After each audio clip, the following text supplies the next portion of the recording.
बिस्मिल्लाहिर्रहमानिर्रहीम, अस्सलाम वालेकुम, गुड इवनिंग एंड नमस्कार टू एवरीवन। मैं हूं फ़खर यूसुफजई और आप देख रहे हैं debate with Fakhar. Debate with Fakhar आज बड़ी स्पेशल किस्म की डिबेट आप लोगों को देखने को मिलेगी आज। उसकी वजह बहुत सारे टॉपिक्स भी हैं, लेकिन उसकी ख़ास जो वजह है वो हमारे दो रिस्पेक्टेबल गेस्ट हैं जिनका मैं आप लोगों से इंट्रोडक्शन करवाऊंगा। वैसे उनको दोनों को इंट्रोडक्शन की ज़रूरत नहीं है, दोनों को आप बहुत अच्छे से जानते हैं, बल्कि मैं कहता हूं मुझसे ज़्यादा अच्छे से जानते हैं। तो दोनों से मैं आपको मिलवाता हूं। रामनिक सिंह साहब हिंदुस्तान से हमें ज्वाइन कर रहे हैं। नमस्कार and welcome to the show sir. And Qamar Cheema साहब हमें ज्वाइन कर रहे हैं इस्लामाबाद से। जी जी जी जी, बहुत शुक्रिया आप दोनों का ज्वाइन करने का सर। बहुत शुक्रिया। चीमा साहब, जैसे कि मैंने शो का फॉर्मेट ये रखा हुआ है कि जो हमारे सरहद पार से गेस्ट होते हैं हम स्टार्ट उनसे लेते हैं, तो हम रामनिक भाई से स्टार्ट लेंगे। रमनिक भाई, एक कल हमारे यहाँ 2 डेज का सिक्योरिटी डायलॉग्स यानी नेशनल डायलॉग के नाम से एक समिट हुआ। 2 दिन चला, जहां पर प्राइम मिनिस्टर और उसके अलावा आर्मी चीफ और बहुत सारे लोगों ने, नेशनल सिक्योरिटी एडवाइजर वगैरह सब ने शिरकत की। वहां पे army chief general Qamar Javed Bajwa साहब की एक स्टेटमेंट आई जिस वक्त वो स्पीच कर रहे थे कि हमें और हिंदुस्तान को आपस में बातचीत का रास्ता अपनाना चाहिए, और जो मसाइल स्पेशली कश्मीर के मसले का उन्होंने जिक्र किया, कहते हैं उसको मिल बैठ कर हमें सॉर्ट आउट करना चाहिए। बल्कि उन्होंने एक लफ्ज यूज किया कि कश्मीरियों के ख्वाहिशात के मुताबिक इस मसले को हमें हल करना चाहिए। यानी उनका एक मैसेज था कि हमें अब पीस की तरफ आना पड़ेगा, जिस तरीके से भी हो, जो भी हो, क्योंकि दोनों मुल्कों की इसकी जरूरत है। आप कैसा देखते हैं इस चीज को? फखर भाई, देखिए, पहले तो मैंने दोनों ही दिन के अंदर NSD में जो आपके वजीर आजम हैं और आपके CAS हैं, CAOS हैं, दोनों को मैंने सुना। कोई 13 मिनट की तकरीर थी आज बाजवा साहब की कल, और उससे पहले इमरान खान साहब की तकरीर जो थी वो मेरा ख्याल है कि कोई बहुत लंबी तकरीर नहीं थी, बट उसके अंदर से जो की टेकअवेज रहे वो की टेकअवेज ये रहे कि सबसे पहली चीज तो ये फखर भाई के जब पाकिस्तान का आर्मी चीफ ये कहता है कि हमारे को कश्मीर को डायलॉग से रिजॉल्व करना है एंड उसको पीसफुल मीन से रिजॉल्व करना है, तो एक बार उनको चाहिए कि वो डायलॉग किस लेवल पे जाएंगे, वो पीसफुल मीन्स प्रपोज क्या है, वो उनको एक बार स्पेल आउट कर देने चाहिए अपनी पूरी आवाम के सामने, ताकि कोई किसी तरीके की एम्बिग्विटी ना रहे, किसी तरीके की कंफ्यूजन ना रहे। और अगर if you have to look into the past, हालांकि आपके बाजा साहब ने तो आपको कहा है कि let's bury the past, but if you have to look in the past then आप ये पाएंगे कि ये जो जितनी बेलिजरेंस है उसके पीछे हमेशा it has been either the Pak army और द पाकिस्तानी एस्टैब्लिशमेंट पर से एस्टैब्लिशमेंट, तो वही इसके पीछे रहे हैं। तो अगर उनको लगता है कि कोई रेजोल्यूशन उनके साइड में है तो उनको चाहिए कि वो रेजोल्यूशन प्रपोज करें और आवाम के सामने उसको रखें कि साहब हम इस तरीके से इसको रिजॉल्व करना चाहते हैं। क्योंकि बाद में क्या होता है, मोस्ट ऑफ द टाइम वो इंडिया बैशिंग बन जाती है कि साहब हमने तो बड़ी कोशिश करी और हमने ये सब प्रयास की। मैं आपको आपकी जानकारी के लिए बता देता हूँ, ऑन एवरी ओकेजन जब भी हमने पाकिस्तानी प्रपोजल्स को सीरियसली लिया है, जितनी बार हमने उसके ऊपर डेलिबरेशंस की है, हमेशा जो रेसिप्रोकेशन थी, जो रेसिप्रोसिटी की कर रहे थे बादल साहब आज, वो रेसिप्रोकेशन हर बार इंडिया की नजर से बैक स्टैबिंग रही है पाकिस्तान की तरफ से। Pakistan has always back stab India, जितनी बार भी हमने पीस आपके साथ लाने की कोशिश की है। तो अब मैं समझता हूं कि या तो कुछ मजबूरियात हैं आपकी, या ये वाकई समझ में आ गया है Pakistani deep state establishment, army, ISI, या आपकी जो मौजूदा डिस्पेंसेशन है, जो गवर्नमेंट है, सिविलियन गवर्नमेंट है, उनको भी कि the only way forward is peace and peace can only be attained when you correct the mistakes from the past। और करेक्शन के लिए सबसे पहला स्टेप होता है अगर भाई realisation of a made mistake, है ना। और if you keep harping around Kashmir all the time, अगर आप कश्मीर के ऊपर हमेशा हार्प करते रहेंगे, you will never ever see peace coming through, even if you have the remotest of you know intentions of attaining peace, वो फिर भी कभी पीस नहीं आ सकता। बिकॉज वो एक चाहे आप, अब मेरे को पता नहीं है कि यूएन रेजोल्यूशन आप दोनों भाइयों ने पढ़ा या नहीं पढ़ा, अगर आप पढ़ेंगे तो Pakistani forces are described as the occupational forces.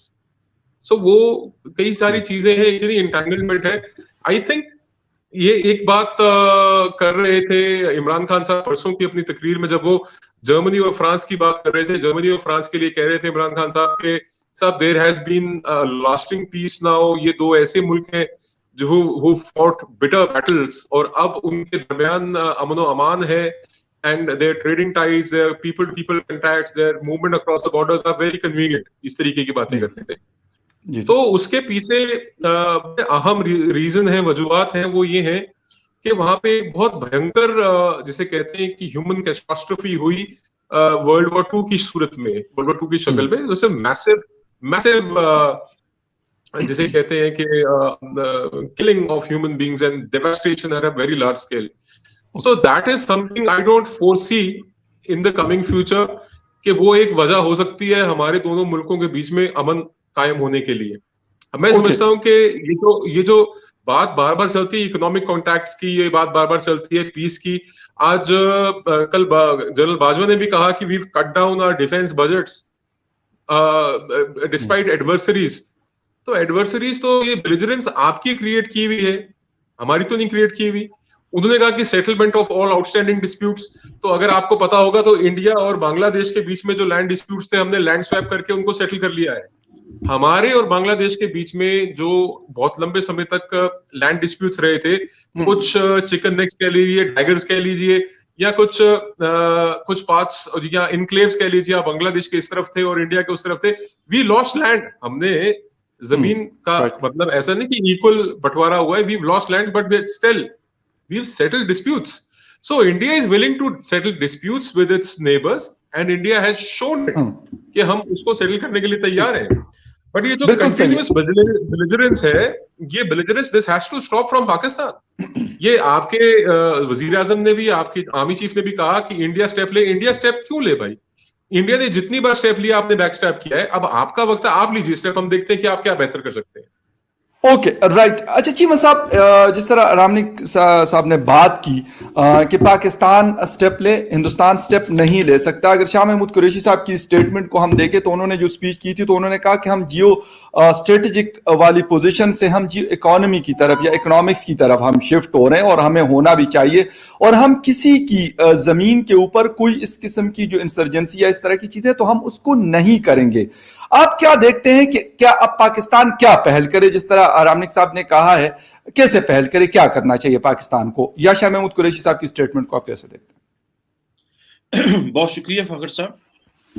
देखिए, जब भी हम भारत से बात करते हैं तो हमें एक चार्ज शीट मिलती है, ठीक है जी, आप ये करते हैं, आप ये करते हैं, आप ये करते हैं। मिसाल के तौर पर मान साहब जो कह रहे हैं कि आप बेलिजरेंट हैं, स्टैब्लिशमेंट है, इंडिया का ट्रस्ट का इशू है कि वो भारत जो है वो पाकिस्तान पे क्यों ट्रस्ट करे, बैक स्टैबिंग है, अभी आपकी मजबूरियां हैं। और फिर आप मान साहब कह रहे थे कि जी अभी शायद रियलाइजेशन हो गई है पाकिस्तान में। मैं समझता हूं कि कोई भी रियासत किसी वक्त भी परमानेंटली ठीक नहीं सोच रही होती। एक वक्त था जब भारत हमें कहता था कि कश्मीर पे बात करें, तो सॉरी इकोनॉमी पे बात करें, कश्मीर को जरा बाद में डिस्कस कर लेंगे, और हम नहीं करते थे और हम बड़े अकड़े हुए थे, ठीक है। आज एक वक्त आ गया कि हम भारत को कहते हैं कि आए बात करें, और वो कह रहे हैं नहीं, डिसएडवांटेजेस पोजीशन पे है पाकिस्तान, सो हम क्यों बात करें।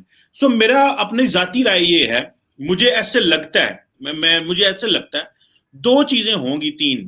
पहली बात तो ये है कि भारत जो है वो पाकिस्तान से इमीडिएटली शायद कोई इस तरह डायलॉग या ये चीज नहीं करेगा, ठीक है जी, वो टाइम लेंगे, जो मुझे लगता है, क्योंकि इस वक्त भारत एक बड़े ही जो ना हाई कॉन्फिडेंस में घूम रहा है, उधर इंडो पैसिफिक चल रहा है, क्वाड में मुलाकातें हो रही हैं, यूएस डिफेंस सेक्रेटरी वहां आया हुआ है, तो एक बड़ा सारी बात है, भारत का एक्सपोजर ग्लोबली है, फिर जी बड़ी इकोनॉमी है, तो ये सारा कुछ भारत समझता है कि हम बड़ी एडवांटेजेस पोजीशन में है।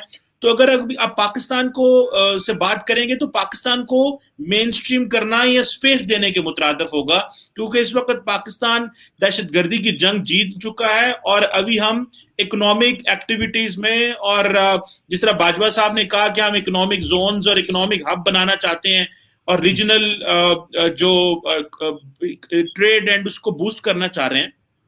सो भारत समझता है कि जितना पाकिस्तान को स्मार्टली दबाया जाए कि उनको मेन स्ट्रीम ना होने दिया जाए। अगर भारत आज पाकिस्तान भारत के तल्कात नॉर्मल हो गए तो क्या होगा, बिजनेस होगा, एक्टिविटी होगी, लोग कहेंगे जी जबरदस्त सब कुछ बड़ा अच्छा चल पड़ा है, तो ऑप्टिक्स क्यों होंगे, ऑप्टिक्स तो बड़े अच्छे जाएंगे दुनिया में अंदर से। लेकिन आई थिंक भारत चाहता है कि इस चीज को रोकना चाहता है कि जितनी देर तक ये अच्छे ऑप्टिक्स ना जाए पाकिस्तान अच्छा एज ए एडवर्सरी, उनको सारी बातें प्लान करना चाहिए। This is how the adversaries do. हम भी बहुत कुछ करते रहे इनके बारे में, अभी भी कर रहे हैं और ये भी बहुत कुछ कर रहे हैं, लेकिन एक सिल्वर लाइनिंग थी डीजीएमओ की टॉक्स, जहां पे इनके फौजी, हमारे फौजी, फॉरेन ऑफिस के लोग, रिटायर्ड जो एम्बेसडर्स थे, उन्होंने हेल्प आउट किया गवर्नमेंट्स को और एक रेजोल्यूशन में पहुंच के। इस डीजीएमओ की जो टॉक्स हुई है उसके पीछे भी बड़ी इंटरेस्टिंग स्टोरी है, मैं नहीं बता सकता यहाँ पे, लेकिन उसमें भी भारत अपना जो है ना पलड़ा बड़ा भारी रखना चाह रहा था, लेकिन समहाउ इक्वालिटी इस्टेब्लिश हुई है और पाकिस्तान शुरू से एक ही चीज कह रहा है कि हम भारत के साथ इक्वालिटी में रहना चाहते हैं, हम जूनियर पार्टनर नहीं है, हम मालदीव्स, नेपाल, भूटान, श्रीलंका हम वो नहीं है ना, हमने वो रहना है, हमने अपना इक्वालिटी जिसमें भारत और पाकिस्तान एक इक्वल के तौर पे रहना चाहें, ये हमारा है। बाकी बात हो जी कि बेलिजरेंस की, ये 2019 में क्या बेलिजरेंस थी कि आप देखिए, आपने हर चीज का वो जी वहां पे जी हमारे लोगों पे हमला हुआ तो हमने स्ट्राइक कर दी और फिर हमने फिर सर्जिकल स्ट्राइक कर दी, तो उसका भारत को भी पता है कि भारत भी अपना अफोर्ड नहीं कर सकता स्ट्राइक्स। अगर भारत हमें 2 मारेगा, हम 4 मारेंगे, फिर ये हमें 6 मारेंगे, फिर हम 8 मारेंगे, उसका तो कोई सोल्यूशन ही नहीं है। मतलब वो तो कोई एक ऐसी चीज है जिसका कोई फायदा ही नहीं है और भारत को भी इस चीज का पता है। सो जितनी बातें, ट्रस्ट नहीं है, बैक स्टैबिंग है, हमारे भी यही मसले हैं जी, हमें भी आप पे ट्रस्ट नहीं था, आपने क्या कर लिया, आपने भी तो ऑक्युपाई किया हुआ है वहां पे, पिछले 30 सालों में 35 सालों में लाख एक कश्मीरी मार दिया है, मतलब आपकी कौन सी वैल्यूज हैं। लेकिन यहां पे अगर खड़े रहेंगे तो फिर क्या होगा, आगे जाना है, अगर आगे जाना मुनासिब समझता है भारत तो ठीक है, अगर भारत समझता है नहीं आगे नहीं जाना, हमने दुनिया के साथ आगे जाना है, पाकिस्तान के साथ आगे नहीं जाना, तो दिस इज द चॉइस, उनको इस पे काम करना चाहिए। हम ये कहते रहेंगे और हमारी भारत के अलावा, आखिरी बात कर दूं फखर साहब, भारत के अलावा हमारी ऑडियंस इंटरनेशनल कम्युनिटी भी है, तो इंटरनेशनल कम्युनिटी को पैगाम पहुंच रहा है और हम वो पैगाम पहुंचा रहे हैं, जो ऑप्टिक्स हम दिखाना चाहते हैं वो देख रहे हैं।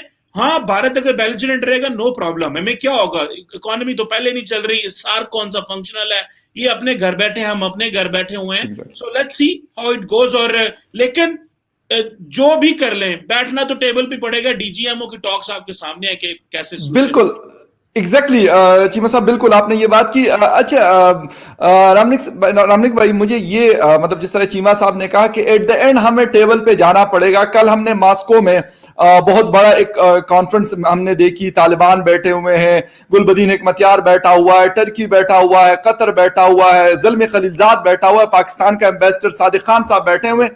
क्यों एट द एंड उनको इस चीज पे जाना था? हालांकि जो बाइडेन साहब कह रहे हैं कि मैंने विड्रॉवल नहीं करनी अभी 1 मई को, पॉसिबल नहीं है फॉर अमेरिका कि वो अफगानिस्तान से विड्रॉ करे, उसके बावजूद भी डायलॉग्स चल रही हैं उनके आपस में। हालांकि अमेरिका कहां पर है और अफगानिस्तान कहां पर है, हम और आप तो बिल्कुल करीब, एक मतलब जिसे कहते हैं कि लाइन है हमारे और आपके बीच में, बाकी तो जिसे कहते हैं कि एक मुल्क, जिस तरह कहते हैं कि करीब तरीन ममालिक है दोनों आपस में।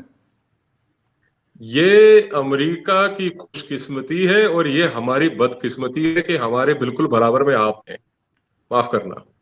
और जो एटीट्यूड अभी चीमा साहब ने अभी रिफ्लेक्ट किया, जो जिस तरीके का एक प्रोपेगेंडा बिल्ड करने की कोशिश की जा रही है कि बेलिजरेंस तो ये इंडिया की तरफ से, हमारी तरफ से नहीं है, तो ये कहीं ना अंतर ध्यान होकर एक बार अपने गिरबान में झांकने की बहुत जरूरत है और ये समझने की बहुत जरूरत है कि आप कहाँ खड़े हैं और हम कहाँ खड़े हैं। और आपकी पिछले वक्त में जो अभी रिसेंट पास्ट है, आपके बताइए ना बाजवा साहब क्यों कहते हैं लेट्स बरी द पास्ट। उनको ये पता है कि वो दफनाना ही पड़ेगा, क्योंकि आपके अपने पास्ट के अंदर जो आपकी हरकतें हैं वो इतनी अच्छी नहीं है कि आपके ऊपर एतबार इतनी आसानी से किया जाए। कुछ ना कुछ ऐसे मानदंड कहते हैं जिसको हम ये कहते हैं कि कुछ ना कुछ एक ऐसे मेजर्स हैं which you need to adhere for anybody in the world or the global community, the global village to believe you, to trust in you. आप बताइए ना साहब, इंडिया तो बुरा बना दिया आपने, FATF आपको जून तक क्यों रख रहा है ब्लैक लिस्ट में? क्योंकि कुछ वजूहात हैं, आपने कुछ चीजें हैं जिनके ऊपर कंप्लायंस नहीं की, कंप्लायंस की है तो आपने फुली कंप्लाई नहीं किया. America is in Afghanistan for a very very different reason. वो जैसे अभी थोड़ी देर पहले चीमा साहब कह रहे थे DJMO में कुछ बातें मैं बता नहीं सकता, तो ऐसी बहुत सी वजहें हैं जो मैं यहाँ पे स्पेल आउट नहीं कर सकता कि व्हाई इज अमेरिका सो कीन इन अफगानिस्तान और ये सब क्या हो रहा है. तो वो उसको अपन थोड़ी देर के लिए let's keep it in the past, let's keep it behind us. मैं ये सिर्फ इतना कहना चाहता हूं कि आप बार बार एक चीज के ऊपर फोकस करते हैं कि हमारी लैंड बहुत फर्टाइल है. आप 4 मिलियन टन जो है वो गंदुम इंपोर्ट करते हैं. आपकी लैंड बहुत फर्टाइल है, आपकी 70% दालें इंपोर्ट होती हैं.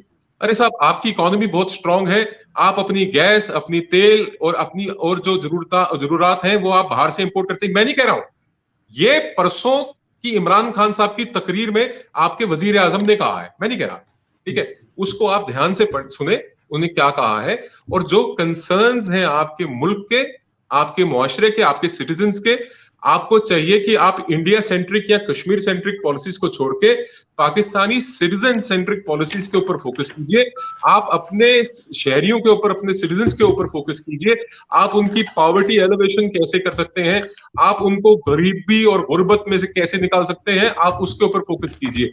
अगर आपको उसका एक पीक लेना है तो आप ये देखिए कि पिछले 8 साल, 7 साल, 6 साल में भारत के अंदर सरकारों ने किस तरीके से काम किया है, किस तरीके से सिटीजन सेंट्रिक पॉलिसीज बनाई हैं, किस तरीके से जो मूलभूत सुविधाएं होती हैं, जो बेसिक रिक्वायरमेंट्स होती हैं सस्टेनेबिलिटी की, उनको अचीव करने की कोशिश किस तरीके से की जा रही है. अब आपने मेरे साथ बात करी मेरे भाई अफगानिस्तान की, तो अफगानिस्तान के अंदर कॉन्ट्रीब्यूशंस क्या रही है पाकिस्तान की, वो मैं हजारों बार सुन चुका हूं. और कई बार तो मैं अपने काबिल दोस्त चीमा साहब के मुंह से भी, इनके मुखमंडल से भी सुन चुका हूं कि क्या क्या आपके कॉन्ट्रीब्यूशंस रहे हैं. मैं चाहता था, I have to, because it's a very long list, I have to read it out. तो एक तो पार्लियामेंट की बिल्डिंग, हजारों स्कूल, हॉस्पिटल, बच्चों के hospital, construction of Salma dam, और ये काबुल नदी के ऊपर जो डैम बन रहा है वो, establishing of missions of transmission lines, जो बिजली की लाइनें हैं वो. आपके यहाँ पे Afghan national science and technology university, जिसको अनास्टू कहते हैं, कंधार के अंदर. आपका चिमतला का पावर स्टेशन है, cold storage, warehouses, cricket stadium, tubewell, toilet, TV station, telephone के नेटवर्क्स, पानी के रेजर्वॉयर्स बड़े बड़े.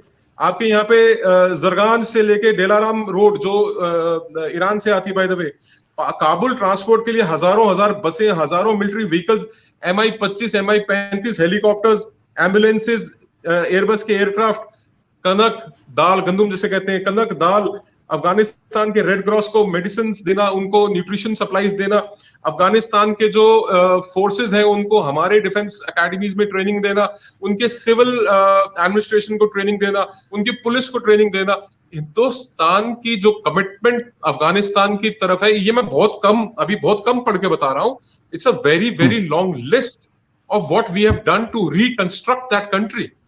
और आपका क्या है, आप वो तालिबान जिसकी हुकूमत में फुटबॉल स्टेडियम के बीच में औरतों को बिठा के सिर में गोली मार दी जाती थी और पत्थरों से संग मार मार के मार दिया जाता था, उस तालिबान को आप टॉक्स टेबल पे लेके आ रहे हैं. ये आप कहते हैं कि आपका सबसे बड़ा कंट्रीब्यूशन है, ठीक है? CIA की मदद से आप लोगों ने ही लोगों को खड़ा किया. There is a lot of problem Fakhar भाई, I don't know why people don't realize it. अगर रियलाइज करते हैं तो उसको एडमिट करने में इतनी शर्म क्यों आती है कि बहुत सारी जो प्रॉब्लम्स पाकिस्तान की है वो होम ग्रोन है. हिंदुस्तान की तरफ से आपने एक आपने वो जैसे कहते हैं आदमी को पकड़ लिया, आपने कुलभूषण जाधव को फर्जी कन्फेशन, फर्जी कागज आप लाके सामने खड़ा कर देते हैं, साहब ये कुलभूषण जाधव है. आपके यहां से सैकड़ों लोग जो फॉरेन मर्सिनरीज हैं, पाकिस्तान ट्रेनिंग दे रहा है उनको, पाकिस्तान को वेपन दे रहा है, उनको फंडिंग दे रहा है, उनको ड्रग्स दे रहा है, उनको यहां भेज रहा है. ये there is a very long list and there is a very long history. आप उसको कैसे कंपेयर कर सकते हैं? ये कहते हैं कि साहब आप बैठते ही शिकायतों के साथ, डोजियर्स के साथ. अब अगर आपके आर्मी चीफ कहते हैं कि लेट्स बरी द पास्ट, तो let's bury the past with a guarantee that those mistakes will not be repeated in the future. अरे कहीं तो यार if we need to have sustainable peace. देखिए अभी अभी थोड़ी देर पहले चीमा साहब ने इस बात को एडमिट किया आपके डिबेट पे, इस डिस्कशन के दौरान, कि आप अपने घर में हैं, हम अपने घर में हैं, आप ग्रो कर रहे हैं, हमारी इकोनॉमी नहीं ग्रो कर रही, नहीं भी ग्रो करेगी तो क्या हो जाएगा, अभी कौन सा कर रही है। तो अगर ये आपका माइंडसेट है कि हम ग्रो नहीं कर पा रहे और अगर हम नहीं भी ग्रो करेंगे तो क्या हो जाएगा, तो क्या हो जाएगा, कुछ नहीं होगा। आपका अफगानिस्तान बन जाएगा, ज्यादा होगा आपका वेनेजुएला बन जाएगा, आप इस्लामाबाद जिस शहर में बैठे हैं वो कराकस बन जाएगा, और क्या हो जाएगा जैसे है ना। I mean worst comes to worst, बुरे से बुरा क्या हो सकता है, इससे बुरा क्या होगा। And if you are prepared for the worst then be it, फिर अल्लाह आपका मालिक है भाई। अब मैं क्या कह सकता हूं इसके अंदर, जो चेंजेस माइंडसेट के अंदर, पॉलिसी मेकिंग के अंदर, गवर्नेंस के अंदर, फॉरेन पॉलिसी के अंदर या इकोनॉमिक पॉलिसीज के अंदर लेके आने हैं, वो तो आप अपने मुल्क के अंदर खुद लेके आएंगे ना साहब, will not be able to do it for you. और अगर एक रियलाइजेशन है, अगर आप नेशनल सिक्योरिटी डायलॉग के अंदर आपके chief of the army staff Fakhar भाई ये वाजे तौर पे कहते हैं कि army is not solely responsible to secure the national security, बोला उन्होंने कि it is a multi layered, उन्होंने इनर लेयर, आउटर लेयर, उन्होंने सारी चीजें एक्सप्लेन करी हैं। If you still turn a blind eye, हालांकि वो अंग्रेजी में थी तकरीर, अब पता नहीं कितने पाकिस्तानियों को समझ में आएगी, और वो तर्जुमा करके क्या सुनाएंगे नीचे आवाम को, आई डोंट नो, मेरे को नहीं पता कि वो तर्जुमा करके ट्रांसलेशन करके क्या सुनाया जाएगा, क्या बताया जाएगा। But at the heart of it मैं ये समझ रहा था कि मैं शायद ये वर्दी के अंदर फौजी जर्नल नहीं है, कोई इनका फाइनेंस मिनिस्टर है या इनका कोई फ्यूचर का प्रेसिडेंट है जो ये बातें कर रहा है, हमको ये चाहिए। फौज अकेले की जिम्मेवारी नहीं है, और ने भी करना है, हमने फौज का बजट घटाया और स्टेक होल्डर्स हैं, सबको कंट्रीब्यूट करना पड़ेगा। ये सारी चीजें पहली बार मैं देख रहा हूं कि पाक फौज की तरफ से एडमिशंस आ रही हैं। It sounds nice, but how far can India trust him, that is the point.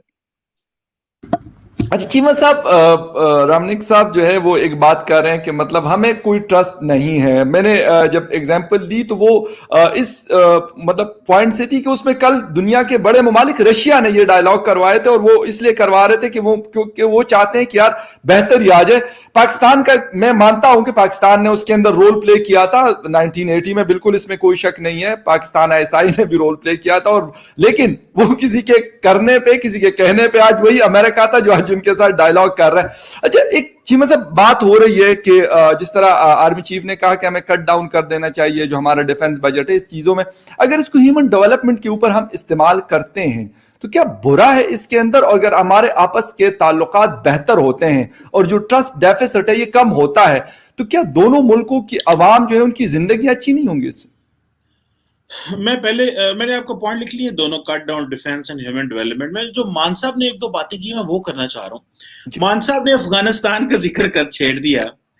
यार इंडिया अभी जस्ट अगले दिन अफगानिस्तान जाके तो कोई $2 अरब इन्होंने लगाया। वो कहते हैं जी, जो मान साहब लिस्ट सुना रहे थे, बहुत अच्छी बात है, अच्छी चीज है, काम करना चाहिए, अपने इंटरेस्ट को बढ़ाना चाहिए और मेहनत करनी चाहिए। इंडिया ने अगर पैसा लगाया तो दिस इज गुड, अप्रिशिएट करना चाहिए इनको, अपनी सरकार को, मैं इसको बुरा नहीं समझता। लेकिन भाई अफगानिस्तान हमारे साथ 75 साल से है, और उससे भी पहले चला जाए तो उससे भी पहले पाकिस्तान और अफगानिस्तान के ताल्लुकात हैं। ड्यूरन लाइन, आप मुझे ये बताएं, ये फखर ही इज अ पश्तून, अब फखर अपनी स्क्रीन वापस लेके आए। जी फखर पश्तून है, ये इनके आधे रिश्तेदारियां तो वहां पे हैं और आधे यहाँ पे हैं। 40 मिलियन से ज्यादा, 40 लाख से ज्यादा हमने ऑफिशियल यूएन के नंबर है कि अफगान पाकिस्तान में है। जब अफगान कौम तबाह हो रही थी तो असल बिजनेस वो पाकिस्तान में करते हैं। कराची, लाहौर, इस्लामाबाद में जो बड़ा बिजनेस करता है वो अफगानी है, जो बिलियंस का करता है, करोड़ों लाखों का नहीं करता। ये फखर इस बात की गवाही देगा कि लाखों के काम नहीं करते वो अफगानी, करोड़ों और अरबों रुपए का बिजनेस करते हैं पाकिस्तान में। तो जब वहां कुछ भी नहीं था, बिल्कुल बंजर था, तो असल में तो वो उनको जो पुशबैक मिला, जो सर्वाइवल मिला, तो वो पाकिस्तान से मिला। तो वो सोसाइटी बहुत, देखें इंटरनेशनल कम्युनिटी में के रशिया के या अमेरिका के वहां क्या स्टेक्स है, क्या गंद मारा, और हमने भी एक वक्त में वहां पे क्या किया और नॉन स्टेट एक्टर तैयार किए जो हमें भी नहीं करने चाहिए थे। मेरी अपनी जाती राय है, मैं गलत समझता हूँ, लेकिन माजी था, उस वक्त की पॉलिसी यही थी। एक अनइलेक्टेड गवर्नमेंट थी पाकिस्तान में, मिलिट्री डिक्टेटर था, उसने कर दिया। लेकिन हमने जितना सपोर्ट किया अफगानिस्तान को, आपने तो अगले दिन, हमने तो पूरी की पूरी सोसाइटी बचाई है। आप तो अगले दिन गए ना, उनके थोड़े से फौजी जाके दिल्ली में आपने यहाँ ट्रेन किए हैं, और सारे का सारा अफगान बचे ही हमारे पास है। वो तो सोसाइटी सर्वाइव ही हमारे ऊपर की है। और जो आपने किया बहुत अच्छा किया है, मैं उसको भी अप्रिशिएट करता हूँ। I won't take it as a bad thing. मैं चाहता हूं कि अगर एक कौम है, एक मुल्क है, मुश्किल में था, इंडिया ने रोल डाला, अमेरिका ने बचाया, यूरोप ने बचाया, नॉर्वे, स्वीडन, सबने अपना रोल प्ले किया, तो वहां पे ह्यूमन डेवलपमेंट के लिए काम किया, तो मैं भारत को भी अप्रिशिएट करता हूं।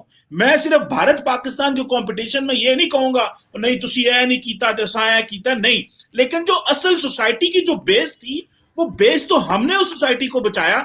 हाँ, पाकिस्तान के बारे में ओवरऑल एक इंप्रेशन अफगानिस्तान में कि जो एलीट है उसने अच्छा स्टैब्लिश नहीं किया हुआ, एक पॉइंट ये तो मैं, जो मान साहब ने बात की मैं वो बता।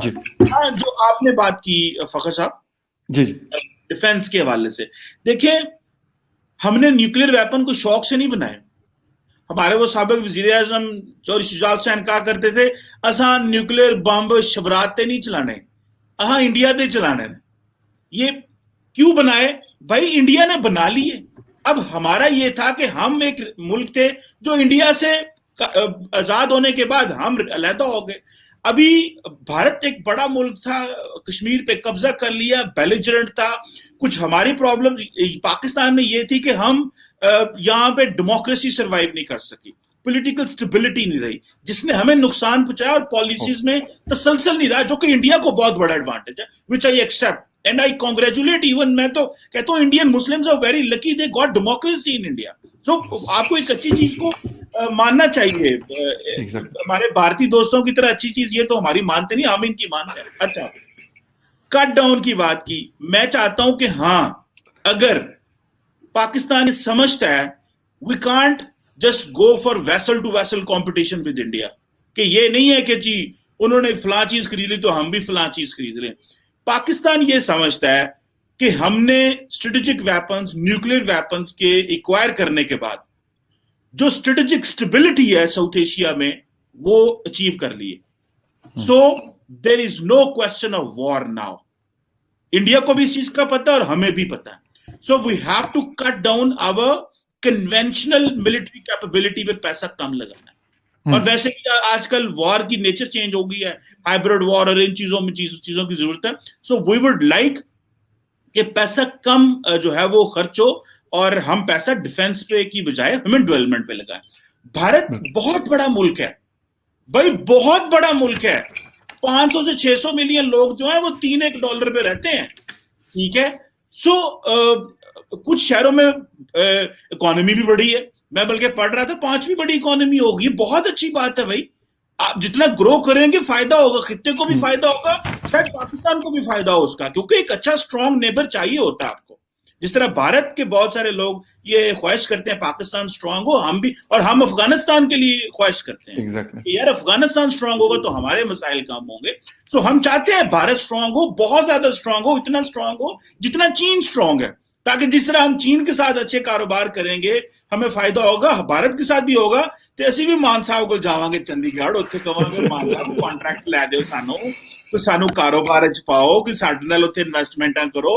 मतलब we can do this। So हम तो चाहेंगे भारत जो है वो $5 ट्रिलियन की इकोनॉमी करे। I would personally would like it कि भारत में भी उतनी तरक्की हो, और Bharat is on a right track. Industry में, बिजनेस में बहुत मेहनत कर रहे हैं, चीजें उनकी अच्छी हैं, लेकिन ठीक है डिफेंस पे हम पैसा कम करेंगे। ये पिछले 10-15 साल हमने थोड़ा ज्यादा लगाया, उसकी वजह ये थी कि दहशतगर्दी की जंग, और आपको पता है हमारा बड़ा नुकसान भी हुआ, हम इन चीजों में फंसे। हम इससे अब बाहर निकल आए हैं, अब सिर्फ इकोनॉमी है और ट्रेड है। और एक बात जो मान साहब ने की थी कि ना भी होगा तो क्या होगा, मान साहब चलो मैंने कहा था वो जो आपने उसके रिस्पॉन्ड का, पाकिस्तान विल ग्रो, पाकिस्तान तरक्की करेगा, पाकिस्तान दुनिया के हर मुल्क के साथ कंपीट करेगा। हम पीछे रहे हैं। मैं वन लास्ट पॉइंट, पिछले 15 साल में जब बांग्लादेश और इंडिया तरक्की कर रहा था, तो याद रखें हमें 2 चैलेंजेस थे। एक हमने दहशतगर्दी को सहा, और दूसरा हमारे लीडरान की नालायक पॉलिसीज की वजह से एनर्जी क्राइसिस हुआ पाकिस्तान में, जिसने इकोनॉमी को नीचे किया।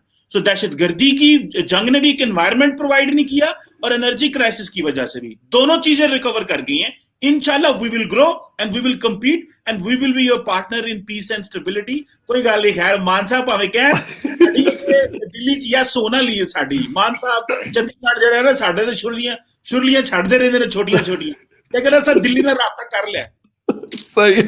अच्छा रमनिक जी, आपसे तो मतलब इस पे जो आप रिस्पॉन्ड करेंगे वो तो आप बिल्कुल कर लीजिएगा जो चीमा साहब बोले हैं। एक है सेक्रेटरी डिफेंस कल से विजिट पे है हिंदुस्तान के, लाइट ऑस्टिन साहब उन्होंने विजिट करना है, लेकिन उनको एक सेनेटर रॉबर्ट मंडीज साहब उन्होंने उनको एक लेटर लिखा है और उनको कहा है कि हिंदुस्तान के ऊपर ये जोर डाला जाए कि वहां पे डेमोक्रेसी, ह्यूमन राइट्स, जर्नलिस्ट, मतलब इस तरह की चीजों के ऊपर उन्होंने बहुत सारी चीजें लिखी है उस लेटर के अंदर कि यार इन चीजों में मसाइल है। और एक उन्होंने S-400 जो सिस्टम आप लोग रशिया से ले रहे हैं इसके ऊपर ये 5 या 6 चीजें उन्होंने लिखी है कि जब आप विजिट करें तो ये आप राजनाथ सिंह साहब के साथ और जहां जहां पे आपकी मुलाकातें होनी है जयशंकर साहब के साथ और बाकी जो वहां की कैबिनेट के लोगों के साथ अहम लोग हैं उनके साथ आपकी मुलाकात होनी है, तो ये इश्यूज आपने उठाने हैं। मतलब ठीक है, पाकिस्तान में आपको बिल्कुल, हिंदुस्तान भी ये दावा करता है कि पाकिस्तान में ये होता है और वीकनेसेस को उठाते हैं और पाकिस्तानी भी ये वीकनेसेस उठाते हैं हिंदुस्तान के। लेकिन ये एक अमेरिकन सेनेटर ने ये लेटर लिखा है अपने डिफेंस सेक्रेटरी को जो कल 2 दिन के दौरे पे हिंदुस्तान आने वाले हैं।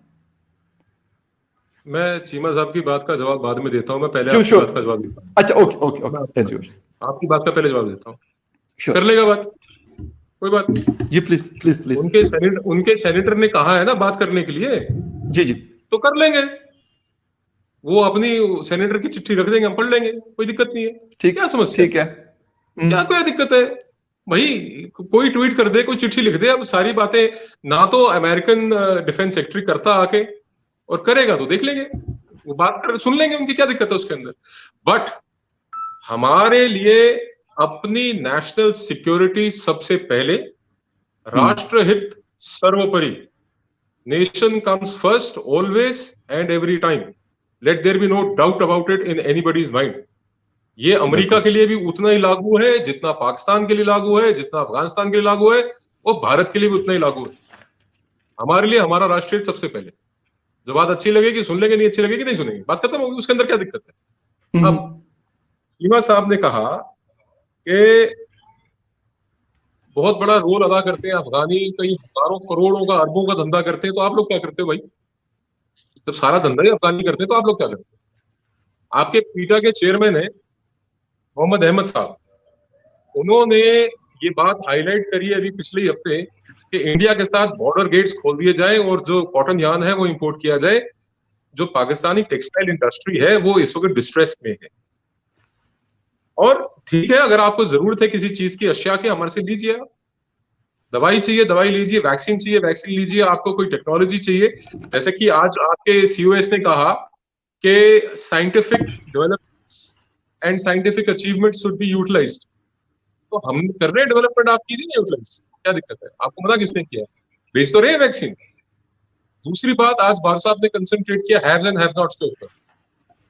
हैव्स तो बता दिए चीमा साहब ने, बहुत सारे गिना दिए हैव्स, और हैव नॉट्स की एक बहुत लंबी लिस्ट मेरे पास है, कहोगे मैं आपको व्हाट्सएप कर दूंगा। देखिए मसला ये नहीं है, मसला ये है कि ये जो एक एटीट्यूड है ना, this attitude needs to change. वो ठीक है, कहने के लिए बातें अच्छी लगती हैं कि साहब we need to be on the level playing field. आप ये बताइए कि हमारे और आपके दरमियान एक कश्मीर के अलावा मुद्दा या मसला है क्या, वो बता दीजिए। और अगर है भी तो ऐसा कुछ नहीं है जो म्यूचुअल डायलॉग के थ्रू, जैसा चीमा साहब कहते हैं, टेबल पे बैठे बिना रिजॉल्व ना हो सके, ऐसा कुछ नहीं। मैं भी मानता हूं इस बात को, मैं सहमत हूं, other than Kashmir of course. आप रिट्रीट कर दीजिए, छोड़ दीजिए इस बात को, क्यों इसके पीछे लगे हुए? ये कश्मीर के चक्कर में, चीमा साहब, you can laugh as much as you want, but the fact still remains, बुरा बात मानना, आप अपना आधा मुल्क खो गए इस चक्कर में, कश्मीर के चक्कर। जो है ना, you should focus on what you have, you should focus on what your strengths are. आपकी ताकतें क्या है, आपकी कुव्वत क्या है, आपका कोर एरिया ऑफ परफॉर्मेंस क्या हो सकता है, आपको उसके ऊपर कंसंट्रेट करना चाहिए, बजाय इसके कि जहां पे आप एक बार नहीं 4-4, 5-5 बार पिट गए और मुसलसल आप पिछले 72-73 साल से पिट रहे हैं। चीमा साहब ने बड़े कन्वीनियंटली कह दिया साहब 75 साल से पहले पाकिस्तान के संबंध अफगानिस्तान से, 75 साल तो पाकिस्तान को बने नहीं हुए, आपके अब संबंध पहले से मतलब ख्वाबों में हो रहे थे। देखिए, the only difference between Germany, France या European countries is the difference of our cultures and to be more specific our religions. जब एक मुल्क को आपने एक कौमी आधार पे बांट दिया और जो नया मुल्क बना, उस मुल्क के अंदर माइनॉरिटीज के हकूकों को प्रोटेक्ट करने के लिए कोई मैकेनिज्म नहीं बनाया गया। ग्लोबल न्यूज बनती है कि 13 साल की हिंदू लड़की को कन्वर्ट करके 65 साल का बुढ़ा उसके साथ शादी करता है। हमारे यहाँ तो आदमी 45-50 का होता है और तीर्थ पे निकल जाता है कि भाई हमने मंदिरों के दर्शन करने, हमने गुरुद्वारों के दर्शन करने, हमने भगवान के दर्शन करने, हम निकलते। और आपके यहाँ पे 65, 70 साल के बुढ़े अभी कच्ची कच्ची लड़कियां ढूंढ रहे होते हैं कि हमारे को 12-13 साल की लड़की देखनी है। So the issues are very very serious, in fact culturally भी, और आपकी जो एक थॉट प्रोसेस है, एक माइंडसेट है, उसके अंदर भी। देखिए, अब आई don't no, you can smile and laugh all about it, but ये कोई बहुत अच्छी चीज नहीं है। ग्लोबली भी अगर आप एक माइनर बच्चे के साथ अगर आप इस तरीके की हरकत करते हैं या आप निकाह करते हैं, कहते हैं हम विदाई बाद में कर लेंगे, अरे तुम कर ही क्यों रहे हो भाई? तुम्हारी पोती की उम्र की है। There are serious concerns amongst the citizenry of your country. ये पॉलिसी मेकर्स अभी बड़े कन्वीनियंटली कह दिया चीमा साहब ने कि जी हमारे बड़े नालायक हुक्मरान थे, हम डिक्टेटरशिप में रहे। आप फिर आ जाएंगे डिक्टेटरशिप में यार, आपकी कौम ही जागी नहीं हुई। When the civilian populace of your country is not awakened, अगर वो जागरूक ही नहीं है तो they are bound to be utilised. वो तो सप्रेशन के लिए वो तो बुलाते हैं कि हमारा सप्रेस करे कोई आगे। कि प्रॉब्लम, मैं बार बार यही कहता हूं कि sense of realisation is completely missing. और मैं फिर ये दोहराऊंगा कि अगर आपके मुल्क के अंदर जो इंटेलेक्चुअल्स हैं, जो एनालिस्ट हैं, जो थिंक टैंक्स हैं, जो एक अगली जनरेशन को तैयार करते हैं कौम को लीड करने के लिए, अगर उनके थॉट प्रोसेस के अंदर ये सब चीजें शुमार हैं और अगर एक एक्सेप्टेंस नहीं है, देखो कभी भी सुधार होती है ना, कोई whatever changes you need to bring about, that start with a realisation of a mistake committed. When you are proud of something, जब आप कहते हैं कि जी हमारे साबिक वजीर आजम कहते थे कि जी हमने शब रात को चलाने के लिए नहीं रखे, तो चलाओ ना, रोका किसने तुम्हारे को? चलाओ। If you can bear the repercussions of using a nuclear bomb, चलाओ चलाओ। बात क्या है? ये कैसी बिलिजरेंस है? ये क्या रवैया है? ये क्या तरीका है बात करने का? ये डायलॉग करने का क्या तरीका है? हाँ, आपके साथ बैठ के टेबल के ऊपर, आपके साथ बैठ के टीवी के ऊपर, यूट्यूब के ऊपर एक हेल्दी डिस्कशन करने की कोशिश करो तो ये सारा रिटोरिक बीच में आ जाता है। हाँ, कि हमने शब रात को नहीं चलाने। अरे आप दिन डिसाइड कर लो ना, मुकर्रर कर लो किस दिन चलाना है, चला लो, उस दिन देख लेंगे आपको भी यार दिक्कत क्या है उसके अंदर। आपके शेख रशीद साहब कहते हैं हमने पाव के आधे किलो के, किलो सवा किलो के। अबे तुम इंटीरियर मिनिस्टर हो कि तुम सब्जी बेचने वाले हो यार? क्या कर रहे हो तुम लोग? कैसी बातें करते हो? This is no seriousness. और माफ करना, आपके वजीर आजम भी, आपके वजीर आजम आज तक क्या कर रहे हैं? ट्विटर के ऊपर कभी अर्नब के साथ खेल रहे हैं, कभी मोदी जी के साथ खेल रहे हैं, कोई उनको मुंह पे फिटे मुंह नहीं करता उनको, है ना? हर बात में कश्मीर, यूएनजीए में कश्मीर, श्रीलंका जाएंगे कश्मीर, बुर्का बैन करवा लिया आपने वहां पे, खामखा बुर्का बैन करवा लिया आपने वहां पे। My point is again not this, मैं रिटोरिक में फिर भी नहीं जाना चाहता, पर आप कंपेल करते हैं अपने डायलॉग्स के, अपनी बातों के तरीके से। स्टेबिलिटी एक चीज है, सिक्योरिटी ऑफ द नेशन दूसरी चीज है, and growth, sustainable growth of a country एक अलग चीज है। आपने फौज को खिला खिला के मोटा तगड़ा कर लिया, आपको लगता है आपका मुल्क फौज की बदौलत सिक्योर है। आपका मुल्क हिंदुस्तान की तरफ से इसलिए सिक्योर है कि हिंदुस्तान ने तारीख में आज तक किसी मुल्क के ऊपर आक्रमण नहीं किया, फर्स्ट स्ट्राइक नहीं करी, और हम करेंगे भी नहीं। हमारी पॉलिसी है कि we will not attack first. हमने ट्रेड की नजर से आपको एमएफएन का दर्जा दिया, मोस्ट फेवर्ड नेशन का, हमने आपको दर्जा दिया। आपने रेसिप्रोसिटी में क्या किया? आपने बैकस्टैबिंग करी और कहते थे साहब इंडिया ने यूनिलैटरल हमारे को दिया, हमारे को उनकी क्या जरूरत है? इंडिया को हमारी जरूरत है, इंडिया को हमारे से नमक चाहिए, हमारे से ये चाहिए, हमारे से वो चाहिए। आज हम बड़े दावे से कहते कुछ नहीं चाहिए भाई, और एमएफएन भी नहीं देंगे आपको। ठीक है, एमएफएन में क्या था कि हम आपसे जो कुछ भी ले रहे थे उसको हम टैक्स नहीं कर रहे थे। हम इतनी आपको लिवरेज दी म्यूचुअल ट्रेड के अंदर, यू डोंट इवन रियलाइज यार, आप लोग मानते ही नहीं है। फिर आप लोग रिटोरिक पे आ जाते हैं कि शब रात पे बम नहीं चलाना। मतलब ये क्या तरीका है बात करने का यार? This is no way to convey, ये कोई तरीका है? This is not a diplomatic language to talk in, ये कौन सी डिप्लोमेसी है? सर बिल्कुल रामनिक जी, बिल्कुल मैं आपको बिल्कुल आपसे एग्री करता हूं। यहाँ पे वैसे हम क्योंकि हम चीमा साहब एक छोटी सी बात यहाँ पे कर लूं, थोड़ा सा माहौल जो है ना टेंस हो रहा है, तो मैं उसको थोड़ा सा वो लाइटर करने के लिए अमेरिका और चाइना के जो फॉरेन मिनिस्टर्स हैं उनके बीच में एक डायलॉग हो रहे थे, उसके हवाले से तो उन्होंने, जी प्लीज प्लीज आप बात करें, फिर मैं आपको बता दूं। Sir with your permission, sir with your permission, जी प्लीज प्लीज प्लीज। कहा था एक तुलसीदास जी की रामचरितमानस है, उसमें कहा गया है, बिने न मानत जल्दी जड़, गए 3 दिन बीत, बोले राम सकोप तब भय बिन होए न प्रीति। तो अब अगर यार प्यास लगी है तो अभी थोड़ा ना कुआं खोदोगे। आपके पिछले 35 साल में, जैसे चीमा साहब ने खुद कहा कि लॉन्ग टर्म गोल्स क्या थे, वो क्या अचीव करना था लॉन्ग टर्म में, short term goals, medium term goals, long term goals आपके क्या हैं, आज क्या है? आपने कभी वाजे तौर पे आके बताया अपनी आवाम को कि साहब हमारे ये गोल्स हैं? इसके अंदर अभी जैसे आप कर रहे हैं ना नेशनल सिक्योरिटी डायलॉग, एनएसडी कर रहे हैं ना, जी जी, तो आपने कभी आवाम से पूछा कि भाई क्या हमारे गोल्स होने चाहिए, क्या हमारे को करना चाहिए अगले 5 साल में, अगले 10 साल में, अगले 30 साल में? आपकी पॉलिसी कश्मीर सेंट्रिक रही, आपने घुट्टी पिला के रखी अपनी आवाम को कश्मीर की, वो आया नहीं। अब आप कह रहे हैं कि साहब हमारी इकोनॉमी का भी बट्टा बैठ गया है, we have to do something about it. There is no doubt कि आपको बहुत कुछ करना पड़ेगा, और जहां कहीं संभव होगा, मुमकिन होगा, हम भी आपकी मदद करेंगे। पर ये तरीका थोड़ा ना कि हम बम चला देंगे सब्बे रात में, यार क्या नॉनसेंस है यार ये। देखें, अच्छा चीमा साहब आप जवाब दे दें बस। ये जुनून भूल जाओ, आप ये निकाल दो अपने दिमाग से। ठीक है जी चीमा साहब। देखें, दरअसल मान साहब का एक प्रॉब्लम है कि मान साहब अपने लीडर्स को पढ़ते नहीं है। जब 99 में इन्होंने धमाके किए ना, तो इनके जो लीडर थे ना एल के अडवाणी साहब, उन्होंने बड़ा क्लियर, उन्होंने कहा पाकिस्तान को पैगाम दिया, उन्होंने कहा बंदे भांजो जनाब, हुन साडे को न्यूक्लियर वेपन है। मैं एक नहीं, मैं 6 रेफरेंस भेज सकता हूं इस चीज के। उस वक्त गौहर अयूब पाकिस्तान के फॉरेन मिनिस्टर होते थे, जरा मुझे कंप्लीट कर ले मान साहब जरा। उस वक्त गौहर अयूब पाकिस्तान के फॉरेन मिनिस्टर होते थे, उन्होंने कहा अब बैलेंस बदल गया, अब हम पाकिस्तान को बताएंगे। इनके लीडर्स की स्टेटमेंटें निकाल लें। मैंने जो स्टेटमेंट बात की है ना, हमने न्यूक्लियर वेपन को ही इसलिए नहीं बनाया कि हमें शौक है। देखिए, दुनिया में एक मुल्क है जिसने न्यूक्लियर वेपन प्रेस्टीज के लिए बनाया, उसका नाम है ग्रेट ब्रिटेन। उनको इमीडिएट थ्रेट नहीं था, लेकिन उन्होंने कहा प्रेस्टीज के लिए, क्योंकि हम ग्रेट ब्रिटेन रहे हैं, क्योंकि हम P5 का हिस्सा रहे हैं, तो हमें हमारे न्यूक्लियर वेपन होना चाहिए।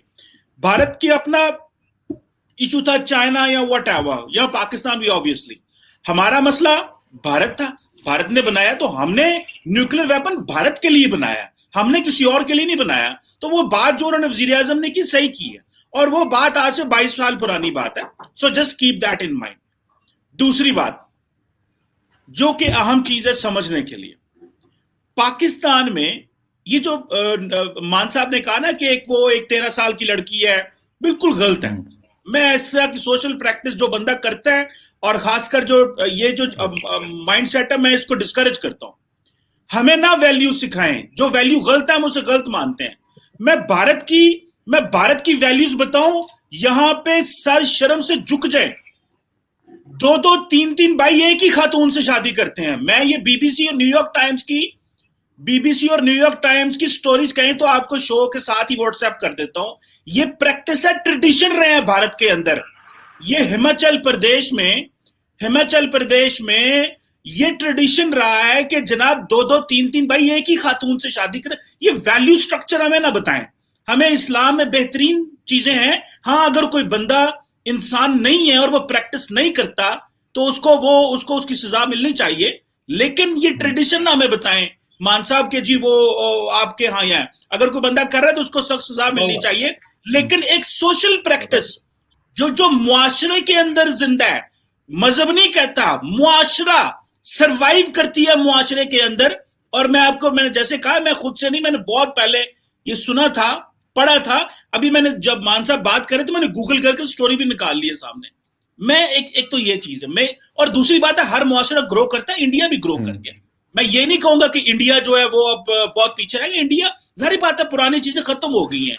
वहां पे जो इस तरह की प्रैक्टिस थी वो भी डाई डाउन होती जा रही है। जो थी नहीं हो रही, अच्छी बात है, नहीं होनी चाहिए, इंसानियत होनी चाहिए। और जो मान साहब बात कर रहे हैं, वो कश्मीर का चूरन बेचा, एस्टैब्लिशमेंट तुसी फौज नु खुआता, मोटा हो गई, they always target the army, वो करते हैं टारगेट आर्मी को। इनको चाहिए, क्योंकि उन्हें पता है पाकिस्तान में स्ट्रांग है ना, फौज स्ट्रांग है, तो वो टारगेट करते हैं जनाब।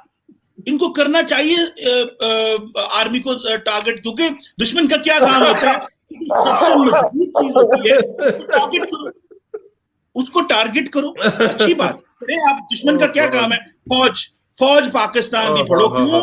क्योंकि फिर वो जारी बात है, फिर वो क्विड प्रो को होता है, बैलेंस करते हैं, हर चीज करते हैं। यही तो इनको ये पता है क्या कहते हैं फखर भाई, भारत का प्रॉब्लम क्या है? भारत का प्रॉब्लम ये है, ये कहता है कि हम ना, मान साहब ने तो एक जवाब दिया, आपको पता है क्या? आपने कहा वो सेक्रेटरी डिफेंस जो है ना वो आ रहा है, तो उसके पास मैं इसलिए नहीं आ रहा उसके ऊपर मैं एक वजह से भी नहीं आ रहा। मैंने वो सारी चीजें रखी कि वो क्या कह रहे हैं, वो सारी मैं मान साहब का जवाब देने लगा हूं। सिर्फ मान साहब ने कहा ले आएगा लेटर, देख लेंगे, पढ़ा रहेगा, ये इनका स्टाइल था। वक्त बदल जाता है, बहुत अच्छी चीज है। आज भारत मजबूत है।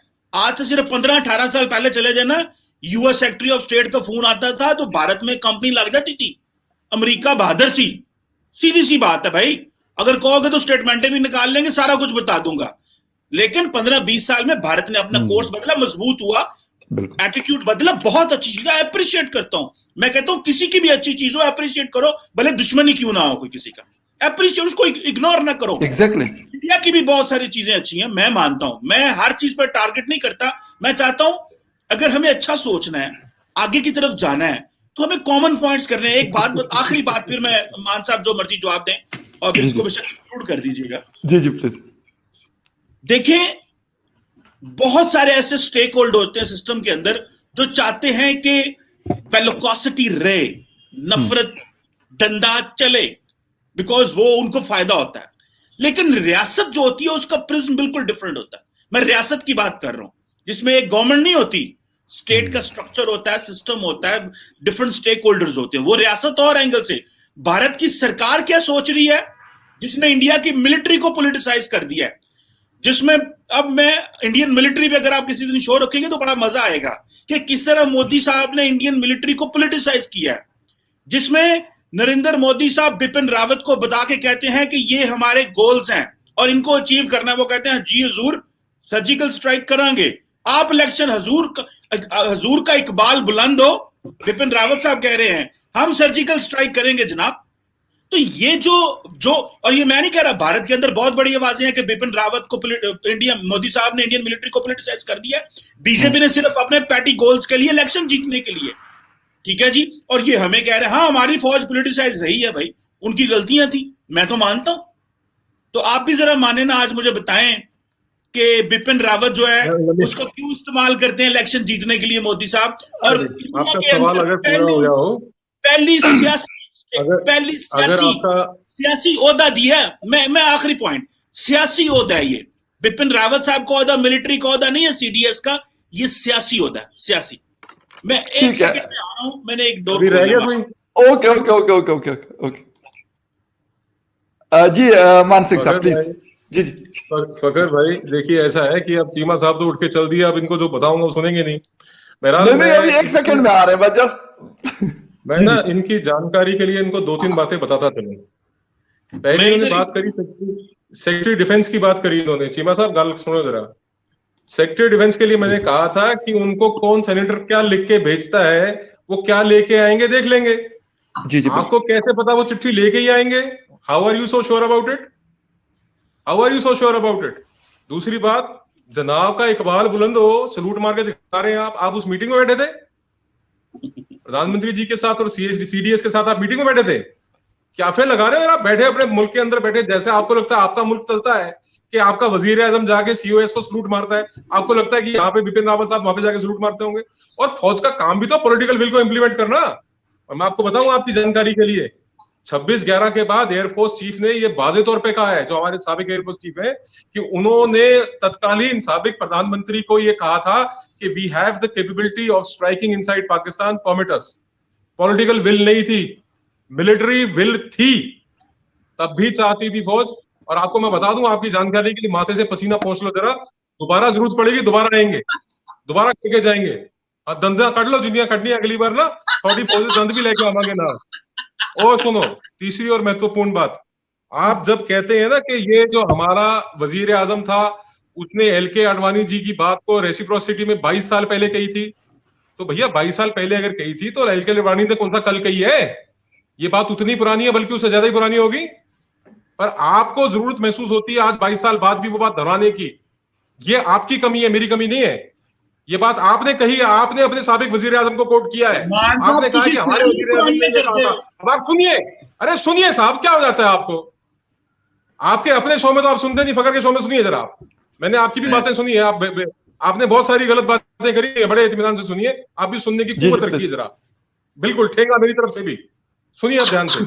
आप जब कहते हैं कि 22 साल पहले कहा हमारे वजीर आजम, तो एलके आडवाणी साहब ने कौन सा कल कहा? ये उतनी पुरानी बात होगी चीमा साहब। ये ना ये वर्बोसिटी मत लेके आओ, है ना, ये तनातनी मत लेके आओ डायलॉग के अंदर, ये आपके मुल्क के लिए अच्छा नहीं है। मैं तो कह रहा हूं, आज भी आप कह रहे हैं कि हालात बदलते देर नहीं लगती, आप बदल लो ना। आपने कौन सा बदल लिया अपने हाथ 72 साल में? माफ करना, आपकी हालात बदतर हुए हैं। 160 बिलियन डॉलर से ज्यादा आपके ऊपर एक्सटर्नल लोन है, स्टेट बैंक ऑफ पाकिस्तान की स्टेटमेंट है। आपकी नेट जो है जीडीपी नेगेटिव में है। आपके पास जो फॉरेन एक्सचेंज आपके पाकिस्तानी मेहनत कर करके बाहर से कमा के बेचते हैं, वो आप तेल पे, गंदुम पे, दालों पे, गैस पे, इन अशियाओं पे खर्च देते हैं। ये आपके प्रधानमंत्री ने, आपके वजीर आजम ने कहा है, मैंने नहीं कहा। ये उनके परसों की स्टेटमेंट आप दोबारा चला के सुनिए। एक एक चीज के ऊपर मैं सिर्फ और सिर्फ आपके वजीर आजम को अभी कोट कर रहा हूं। 4 मिलियन टन आप गंदुम इंपोर्ट करते हैं, नेट इंपोर्टर हर एक चीज के यार। एक समय आपके आर्मी चीफ कहते हैं कि हमारी जरखेज जमीन है। जरखेज जमीन है तो साहब आप उसके ऊपर गंदुम उगाइए, क्यों बाहर से इंपोर्ट करते हैं? दालें उगाइए, क्यों बाहर से इंपोर्ट करते हैं? आप बात करते हैं हमेशा कि हमारी जियो स्ट्रेटेजिक लोकेशन है। अरे जियो स्ट्रेटेजिक लोकेशन को साहब आप बिछाओगे या चाटोगे, क्या करोगे? जब आपके इंटरनल चैलेंजेस आपसे मीट नहीं हो रहे, आप अपने पड़ोसी मुल्क के साथ, आपके जो ममालिक हैं उनके साथ आप एक अच्छा रिलेशन नहीं मेंटेन कर पाते, और आप जब बात करते हैं तो आपकी तनातनी से बातें शुरू होती हैं। आपको मैंने जो बात कही उसका you are picking one leaf from the tree, पूरे पेड़ में से एक पत्ता तोड़ रहे हैं। मैंने कहा तो था कि ले आएंगे, देख लेंगे, वो लाएंगे भी या नहीं लाएंगे इस बात की आपको कैसे गारंटी है? आपने पैसे दिए क्या सेनेटर को चिट्ठी लिखने के लिए? बताइए, how are you so sure about it? ये फजूल की बातें मत किया करो चीमा साहब, आप प्रोफेसर आदमी हैं, आपने बच्चों का, आपके पाकिस्तान का मुस्तकबिल आपके हाथ में, तो थोड़ा जिम्मेवारी से बात कर लिया करो। ये सब अच्छा नहीं लगता। And I don't want to make sweeping statements. I don't want to make sweeping statements against you। ना मैं आपके मुल्क के खिलाफ, ना आपकी एस्टैब्लिशमेंट के खिलाफ, ना आपके इदारे के खिलाफ, ना आपके वजीर आजम के खिलाफ मैं बात कहना चाहता हूं। पर यार मुर्गियां लो, मुर्गियों से अंडे होंगे, अंडे से फिर मुर्गियां होंगी, फिर उससे यार ये इकोनॉमी ऐसे चलाएंगे क्या? नहीं, बेंस और कट्टो वाली इकोनॉमी भी आई थी। बेंस और कट्टो वाली भी शुरू की थी। बेंस और कट्टो वाली भी शुरू की थी।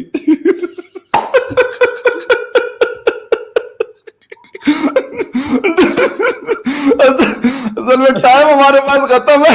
मजा तो मुझे बहुत आ रहा है, क्योंकि फिर हमारे व्यूअर्स जो है ना वो फिर कहेंगे कि यार ये कहीं पे वाइंड अप नहीं हो रहा। और चीमा साहब भी मेरा ख्याल कहीं से आ रहे हैं, क्योंकि कोट वगैरह पहना हुआ, वैसे इस वक्त ये टी शर्ट में होते हैं। तो अभी काला कोट तो उतारता ही नहीं चीमा साहब। आपने काला कोट कब उतारा है? नहीं, आप जब मैं आपसे शो कर रहा हूँ चीमा साहब, इनके पास टोक्यो से ना, चीमा साहब मैं एक छोटा सा आपकी तारीफ में मेरे भाई, इनके पास वो जापान के मैनेजर आते हैं, इनका काला कोट होता है। ये बैठ के वहां पे बढ़िया से ग्रीन टी और सब लगा के टेबल पे फोटो लगाते, काला कोट पहना होता है। ये काला कोट उतारते नहीं। इनके पास कम से कम 100 काले कोट है। इनके पास 100 काले कोट नहीं।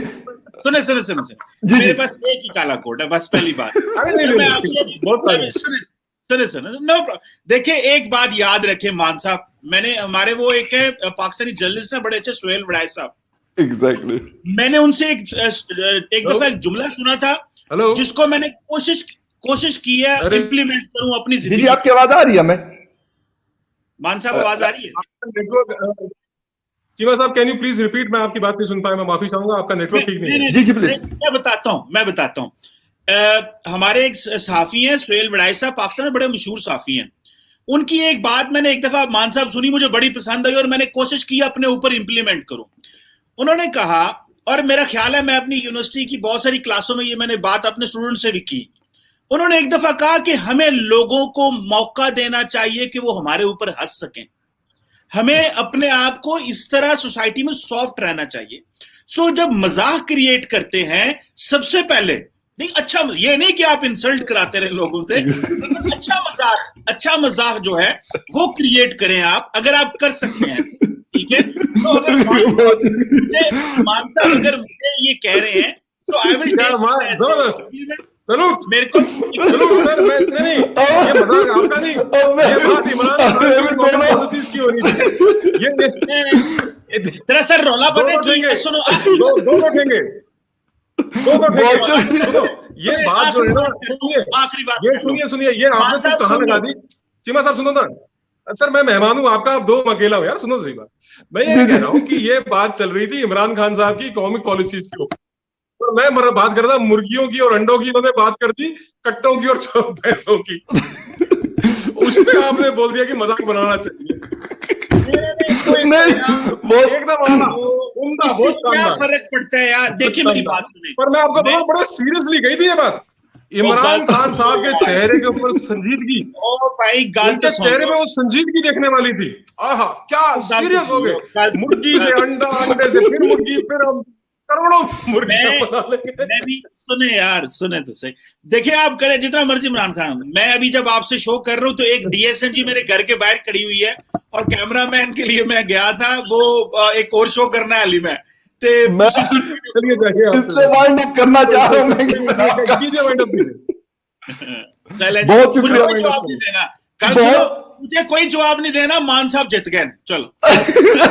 नहीं, मान साहब हमारे बड़े जबरदस्त भाई हैं। चीमा साहब बहुत शुक्रिया आपका, रामनिक मान साहब आपका भी बहुत शुक्रिया, व्यूअर्स आपका भी बहुत शुक्रिया कि आपने हमारा ये शो देखा। बहुत लंबा हो गया, लेकिन क्या करें, बातचीत चल रही थी और यकीन करें मैं बहुत एंजॉय कर रहा था दोनों की बातचीत, जो हमारे दोनों ऑनरेबल गेस्ट थे। Thank you very much for watching debate with Fakhar Yousafzai. आपसे फिर मुलाकात होगी, जनाब।